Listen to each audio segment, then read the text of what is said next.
Hi, my name's Scott Talcott. I'm a board member with Kickstand, and today I have the chance to listen to Glen Eberly, the founder of Eberly Stock. And at this point in our fourth segment, Glen, we like to talk about, just for fun, we call it the challenge. Because I'd imagine when you were a biathlete, there got a point almost in any race or training where you ran into the wall, or maybe something expected happened that you didn't fully anticipate. What has been the biggest challenge in starting and running your own company? Well, I think I have a unique answer to that one. I was in trade show mode last January at the Archery Trade Association show in the Midwest, and I was coming back through O'Hare Airport, and I got a call from a friend who said, "Hey, have you heard anything from Boise today?" And I said, "No." And he goes, "Well, I hate to tell you this, but I think your warehouse is on fire." So January of this year, we lost a warehouse that we had just moved into, and we were in the process of renovating, and that was a disaster. But the bigger disaster was that we lost 80% of our key product and 50% of our entire product.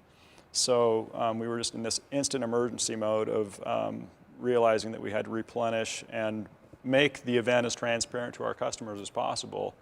So that was, if you want to talk about an unforeseen, unanticipated event, that certainly was one. I mean, I could have never imagined. But I'm proud of the way that we responded to it, because we did it right. We notified our key retail customers that we might have a shortage of product for a little while, and then we notified our factories that we needed supply instantly.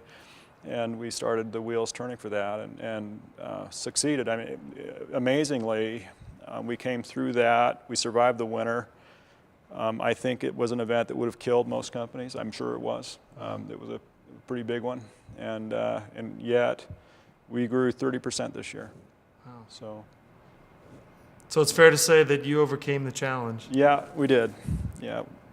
If you could start over again, Glen, is there something you do differently? Nope. Not really. Let's just leave a pause there for a second for dramatic. That's great. The conviction that you share is, it's strong. I think the last question that I'd like to ask, and once again, we're kind of focusing a little bit on the idea of an advice for somebody being here with us right now, but it's important to picture that, because that's the purpose of the time that we're taking here.